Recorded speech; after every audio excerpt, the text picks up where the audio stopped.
বড্ড বেশি কেন জানি কষ্ট হচ্ছে। সব কিছু চিন্তাভাবনা বাদ দিয়ে ডানা মেলে আবার শূন্যে উড়াল দিলাম। এখন যেন নিজেকে আমার খুব অদ্ভুত মনে হয়। একসময় ছিলাম কি আর এখন হয়েছি কি। সরাসরি সুমনের বাসার সামনে গিয়ে নামলাম। আশেপাশে তেমন কেউ নেই, এই জন্য আমাকে নিচে নামতে কেউ দেখতে পায়নি। নিচে নেমে সুমনের বাসার দরজার সামনে গিয়ে কলিং বেল বাজালাম। কিছুক্ষণ পর সুমনের বউ এসে দরজা খুলে দিল। সুমনের বউ আমাকে দেখে ভাইয়া বলে জড়িয়ে ধরল। সুমন রুম থেকে বাহিরে এসে বলল, কে? আমি সুমনের বউকে ছাড়িয়ে সুমনের সামনে গিয়ে বললাম, কিরে, তোর কি খবর? দিনকাল কেমন যাচ্ছে?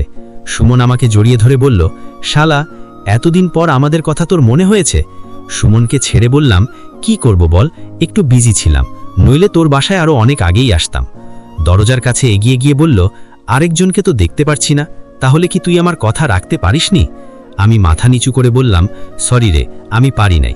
আমি একজন সাধারণ মানুষ হয়ে একটা পরীর সাথে প্রেম করব, সেই আশা হয়তো আমার কখনো পূরণ হবে না। দেখ, এসব উল্টাপাল্টা কথা আমাকে বলিস না। আমরা জানি রিয়া কতটা ভালো মেয়ে। সুমনের সাথে তাল মিলিয়ে সুমনের বউও বলল, ঠিক কথাই তো, রিয়া ম্যাডাম অতটাও খারাপ না। আমি ওনাকে খুব কাছ থেকে দেখেছি। হঠাৎ আমার একটা কথা মনে পড়ে গেল। তাড়াতাড়ি সুমনকে বললাম, সুমন, আমাকে এখন যেতে হবে, আমার একটা কাজ আছে, কাজটা শেষ করে আমি আসছি। সুমন আমার হাত ধরে বলল, মাত্র কিছুক্ষণ হলো তুই আসলি, আর বলিস এখন চলে যাবি? তোর মাথা খারাপ হয়েছে? দেখ সুমন, আমার এখনো একটা কাজ করা বাকি আছে, নইলে আমাকে সবাই খারাপ বলবে। আমি আবার আসবো, চিন্তা করিস না। আর ভাবি, আপনাকে একটা দায়িত্ব দিয়ে গেলাম, আমার জন্য একটা ভালো মেয়ে দেখেন। আমার তো তেমন কেউ নেই যাকে এই কথা বলবো। এখন আমি গেলাম রে। সুমনের বউ বলল, কিন্তু রিয়া ম্যাডামের? আমি কোনো কিছু না শুনে সরাসরি বাসা থেকে বেরিয়ে গেলাম। আমার চোখের সামনে এখনও সেতুর বোনের সাথে যারা বাজে ব্যবহার করেছে তাদেরকে এখনও দেখতে পাচ্ছি আমার কল্পনাতে। আবার সেই রিপনের বাসার সামনে চলে গেলাম। দূর থেকে দেখা যাচ্ছে রিপন মিতুর সাথে বসে আছে। হাতে ইশারা করে রিপন আর মিতুর মুখ বন্ধ করে শূন্যে তুলে নিলাম। ওরা চোখ বড় করে শুধু চারপাশে তাকিয়ে আছে, ভয়ে কিছু বলতে পারছে না। রিপনের সাথে যারা যারা ছিল সবাইকে ধরে শূন্যে উড়িয়ে দিলাম। হঠাৎ করে সবার সামনে আমি যেতেই রিপন আর মিতু চোখ বড় বড় করে আমার দিকে তাকিয়ে আছে। আর আমার পেছনের ডানা দেখে ওদের সবার অবস্থা দেখার মতো হয়েছে, কিন্তু মুখ বন্ধ করার জন্য ওরা কিছু বলতে পারছে না। আমি সরাসরি ওদেরকে পরীর রাজ্যে নিয়ে গেলাম। সরাসরি রিয়ার রাজপ্রাসাদের সামনে নেমে আমি ইচ্ছে করে জোরে একটা শব্দ করলাম, যার কারণে সবাই আমাদের সামনে চলে আসলো। সবাইকে নিচে নামিয়ে আমিও নামলাম। রিয়া এক কোনায় এসে দাঁড়ালো। রিয়াকে আজ অন্য আরেক রকম লাগছে, মাথায় লম্বা একটা মুকুট আছে। আমি শুধু সেতুকে উদ্দেশ্য করে বললাম, তোমার বোনের খুনিকে নিয়ে এসেছি, এখন তুমি যা ইচ্ছা তাই করতে পারো। সেতু আমার কথা শুনে লাফ দিয়ে ওদের সামনে গিয়ে সব কয়টাকে ইচ্ছা মতো মারতে লাগলো। মিতু আমার সাথে দাঁড়িয়ে আছে, মুখ বন্ধ করার কারণে কিছু বলতে পারছে না। তবে মিতু আমাকে কিছু বলতে চাচ্ছে, ওর চোখে হালকা হালকা পানি চলে আসছে। আমি রিয়ার সামনে গিয়ে মাথা নিচু করে বললাম, এখানে মিতুর হয়তো কোনো দোষ নেই, ও আমার বেস্ট ফ্রেন্ড ছিল ঠিকই, কিন্তু রিপনকে আজকে কেন মারছি তাও জানতে চাইবে। ওর স্বামী তো রিপন, ওর যদি ভিডিওটা একটু দিতেন তাহলে ভালো হতো। রিয়া আমার দিকে অসহায় দৃষ্টিতে তাকিয়ে আছে, আমার হাতে মোবাইলের মতো কিছু একটা দিল। আমি মিতুর হাতে ফোনটা দিয়ে বললাম, বিনা কারণে আমি কিছু করছি না, আগে ভিডিওটা দেখো। আর সেতু, ওকে মারা বন্ধ করো, আমি দেখছি ওকে কি করা যায়। মিতু ভিডিওটা দেখে ধপ করে নিচে বসে পড়ল। হাতের ইশারা করে মিতুর মুখের সবকিছু খুলে দিলাম। মিতু কান্না করতে করতে বলছে, ও আমার সাথে এটা করতে পারল কিভাবে? একটা মেয়েকে ওরা। আমি শুধু বললাম, জানিস মিতু, কিছু কিছু বেঈমান মানুষ আছে যারা পেছন থেকে আঘাত করে।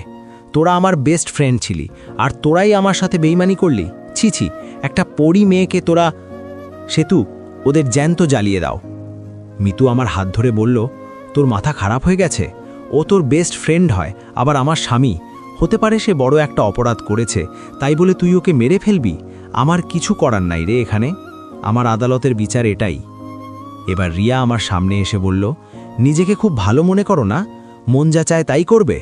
মানছি আমি একটা ভুল করেছি, তাই বলে তোমার মন যা চায় তাই করবে? আমার বোন মারা গেছে, থাক, আমি ওদের মাফ করে দিয়েছি।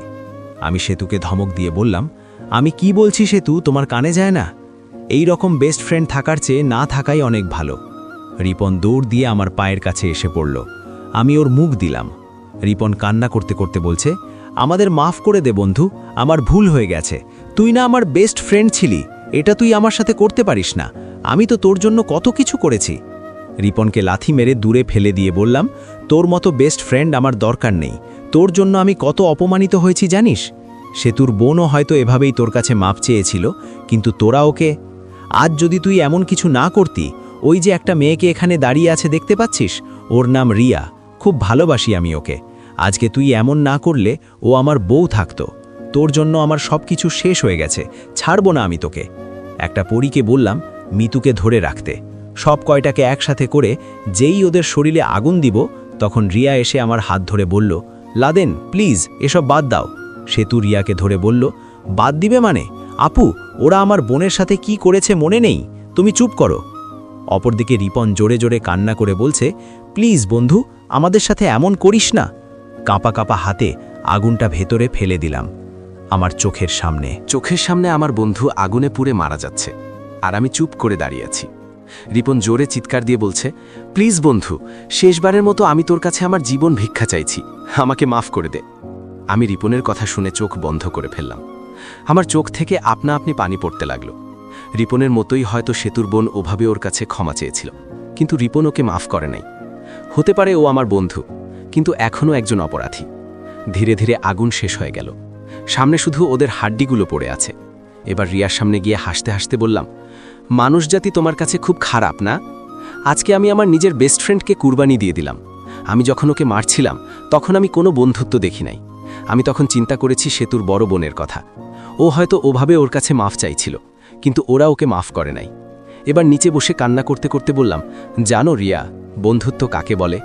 হারে আমি কি বোকা দেখো, কাকে কি বলছি? তুমি কিভাবে বন্ধুত্বের বিষয় জানবে? তোমার ভেতরে তো কোনো মায়া দয়া নেই। এই রিপন ছিল আমার একমাত্র সাথী, যে কিনা আমাকে কখনো একা হতে দেয় নাই। যদি কোনো বিপদে পড়ি, ও আমাকে কখনো একা রেখে যেত না। আমাদের বন্ধুত্বের সম্পর্ক ভেবেছিলাম সারা জীবন থাকবে, কিন্তু ও আমার আদালতে। রিয়া, তুমি কখনো ক্ষমা পাবে না। তোমার জন্যই এত কিছু হয়েছে। আমার কথাগুলো রিয়া শুধু মাথা নিচু করে শুনছে। সেতুকে ইশারা করে বললাম মিতুকে ছেড়ে দিতে। মিতুকে ছেড়ে দিতেই এক দানবের হাতে ছিল লম্বা একটা চাবুক। সেটা মিতু নিয়ে এসে আমাকে ইচ্ছামতো মারতে লাগলো। আশেপাশে সবাই আমার দিকে তাকিয়ে আছে। হঠাৎ করে রিয়া সামনে এসে বলল, প্লিজ ওকে কিছু করবেন না, যদি মারতে হয় আপনি আমাকে মারতে পারেন। পেছন থেকে সেতু এসে বলল, বাহ, ভালোই তো, নিজের স্বামী মারা গেছে দেখে খুব রাগ হচ্ছে তাই না? আর যখন আমার বড় বোনকে ওরা ধর্ষণ করে টুকরো টুকরো করে মেরেছে, তখন কোথায় ছিলেন? নাকি আপনিও ওকে কোনোভাবে সাহায্য করেছিলেন? আজকে আপনার স্বামীকে মেরেছে দেখে আপনার যেমন লাগছে, আমাদেরও ঠিক তেমনই লাগছিল। মিতু চুপচাপ দাঁড়িয়ে আছে, কিছু বলছে না। আমার দিকে একবার তাকিয়ে বলল, আমাকে বাড়িতে দিয়ে আসবেন প্লিজ, আমার ভালো লাগছে না। আমি শুধু মাথা নিচু করে বললাম, একসময় রিপন আমার বেস্ট ফ্রেন্ড ছিল, কিন্তু ও কোন কারণে কেন এভাবে নষ্ট হয়ে গেল বলতে পারি না। এমন এক সময় ছিল ও কোনো মেয়ের দিকে মুখ তুলেও পর্যন্ত তাকাতে পারত না। আমি আমার বেস্ট ফ্রেন্ডকে মারি নাই, আমি মেরেছি নরখাদকগুলোকে, যারা বেঁচে থাকলে হয়তো আমার বোন বা আরও অনেকেই ওদের দ্বারা ধর্ষিত হতে পারে। ওদের মতো পশু সমাজে বাঁচিয়ে রাখার চেয়ে মেরে ফেলাই আমার কাছে বেস্ট মনে হয়েছে। আর বহুদিন আগে আমার দুজন বেস্ট ফ্রেন্ড ছিল, যারা ছিল আমার কলিজার টুকরা। ওদের ছাড়া আমি কিছুই চিন্তা করতে পারতাম না। কিন্তু চিন্তা করা যায়, ওরা গোপনে বিয়ে করেছে, তবে আমাকে কিছু বলে নাই। এখন আমার এই পৃথিবীতে কেউ নেই, আমি সম্পূর্ণ একা। সেতু, ওকে প্লিজ একটু কষ্ট করে। সেতু মাথা নিচু করে বলল, থাক ভাইয়া, আর কিছু বলতে হবে না। সেতু অন্য একটা পরীকে বলল মিতুকে রেখে আসার জন্য। মিতু যাওয়ার আগে হয়তো আমাকে কিছু বলতে চেয়েছিল, কিন্তু কোনো এক কারণে বলে নাই। দেখতে দেখতে মিতু আমাদের চোখের সামনে থেকে উধাও হয়ে গেল। হঠাৎ করে আমার সামনে সেতুর বাবা এসে আমার হাত ধরে বলল, বাবা, আমি সরি, আমাকে মাফ করে দাও। আমি সেতুর বাবার হাত ছাড়িয়ে বললাম, আমি একটা বাজে মানুষ, না আছে আমার ঠিকানা, না আছে আমার পরিবার। আমার কাছে মাফ চেয়ে নিজেকে ছোট করবেন না। আর এখন আমাকে যেতে হবে। আপনাদের শেষ যে ইচ্ছে ছিল সেটা আমি পূরণ করে দিলাম। আর কাউকে আপনাদের মারতে হবে না। নাকি এখন আবার আমাকে মারতে চাইবেন? সেতুর বাবা মাথা নিচু করে বলল, বাবা, আর কিছু বলে আমাকে আর লজ্জা দিও না। আমি তোমার সম্পর্কে সবকিছু ভুল ভেবেছি। এখন আমি মনে করি তোমার মতো ছেলে পাওয়া ভাগ্যের ব্যাপার। তোমার কাছে আমি আর কিছু চাই না। আমি আমার বড় মেয়েকে তোমার হাতে তুলে দিতে চাই, সেই সাথে এই পুরো রাজ্যটা। এখন তুমি বলো, কি রাজি? আমি এবার হু হু করে হাসতে হাসতে বললাম, সুযোগের সদ্ব্যবহার করলেন নাকি? যখন দেখলেন আমি সবচেয়ে শক্তিশালী, আমার সাথে কেউ পারে না, আবার আপনাদের সমস্যা আমি সমাধান করলাম, এজন্য আমাকে এখন সব কিছু দিয়ে দিতে চান? আপনাদের কি মনে হয় আমি এত লোভী? আর কি আমি রিয়াকে বিয়ে করব? রিয়া না আমাকে বলতো আমি ওর যোগ্য না, তাহলে আজকে কেন আপনি আমাকে এসব কথা বলছেন? ধর, আমি কার সাথে কি বলি? যারা দিন শেষে আমার পেছনে বাঁশ দিয়ে বসে। সেতুর যেই কিছু বলতে যাবে তখন রিয়া বলল, এখন সবাই যার যার কাজে যাও, আমার ওর সাথে কিছু কথা আছে। এটা বলতেই সবাই চলে গেল। সেতু যাওয়ার আগে বলল, আসলেই এই ছেলের ভেতরে যে এত কিছু আছে, ওকে না দেখলে বলতেই পারতাম না। আপু যদি না থাকতো না, তাহলে আমি জোর করে ওকে বিয়ে করতাম। সেতুর কথা শুনে আমি শুধু একটা মুচকি হাসি দিলাম। দেখতে দেখতে সবাই চলে গেল। আমি আর রিয়া শুধু দাঁড়িয়ে আছি। রিয়া ধীরে ধীরে আমার সামনে হেঁটে এসে দাঁড়িয়ে বলল, তোমাকে বিয়ে করতে কি এখন আমার তোমার পায়ের কাছে পড়তে হবে? তুমি কি চাও, সবার সামনে আমি তোমার পা ধরি? যদি চাও তাহলে আমি তাই করতে পারি। তুমি আমাকে হুমকি দিচ্ছ নাকি অহংকার দেখাচ্ছ? এখানে হুমকি আর অহংকারের কি আছে? তুমি কি বুকে হাত রেখে বলতে পারো আমাকে ভালোবাসো না? একসময় বলতাম আমি আমার রিয়াকে অনেক ভালোবাসি, কিন্তু এখন এই ভালোবাসা মন থেকে উঠে গেছে, যে কিনা আমার শরীরে আঘাত করে মরিচা। রিয়া আমাকে থামিয়ে দিয়ে বলল, তোমার পায়ে ধরি প্লিজ, এসব কথা আর বলো না। আমি মানছি আমার ভুল হয়েছে। বিশ্বাস করো, আমিও তোমাকে অনেক ভালোবাসি। তোমাকে বিশ্বাস করে যেদিন আমি তোমার সাথে পালিয়ে এখানে এসেছি, তখন আমি মনে মনে সিদ্ধান্ত নিয়েছিলাম, বলছিলাম যে আমাকে বাঁচিয়ে এখান পর্যন্ত এনেছে, যদি এই এক জীবন বাঁচি তাহলে তার জন্যই বাঁচব, মরলে তার জন্যই মরব। কিন্তু যখন শুনি তোমার বন্ধু আমার বড় বোনের সাথে এরকম করেছে, জানো তখন আমার তোমার উপর রাগ হয়েছিল। কি করব বলো? আমি আমার রাগকে কন্ট্রোল করতে পারিনি। না জানি তোমার সাথে কি উল্টাপাল্টা ব্যবহার করেছি। প্লিজ আমাকে মাফ করে দাও। আমি একবার আকাশের দিকে তাকিয়ে বললাম, ওই আকাশের মতো যদি আমাদের জীবনটা সুন্দর হতো তাহলে খুব ভালো হতো। জানো, এই পৃথিবীতে একটা নিয়ম চলে, আমরা যাকে ভালোবাসি তাকে আমরা পাই না। তুমি আমার সাথে যেই অন্যায় করেছ না, আমার জায়গায় অন্য কেউ হলে তোমাকে মেরে ফেলতো। রিয়া ধপ করে নিচে বসে বলল, তোমার যদি মনে হয় আমি অপরাধী, হ্যাঁ মানছি আমি তোমার সাথে অনেক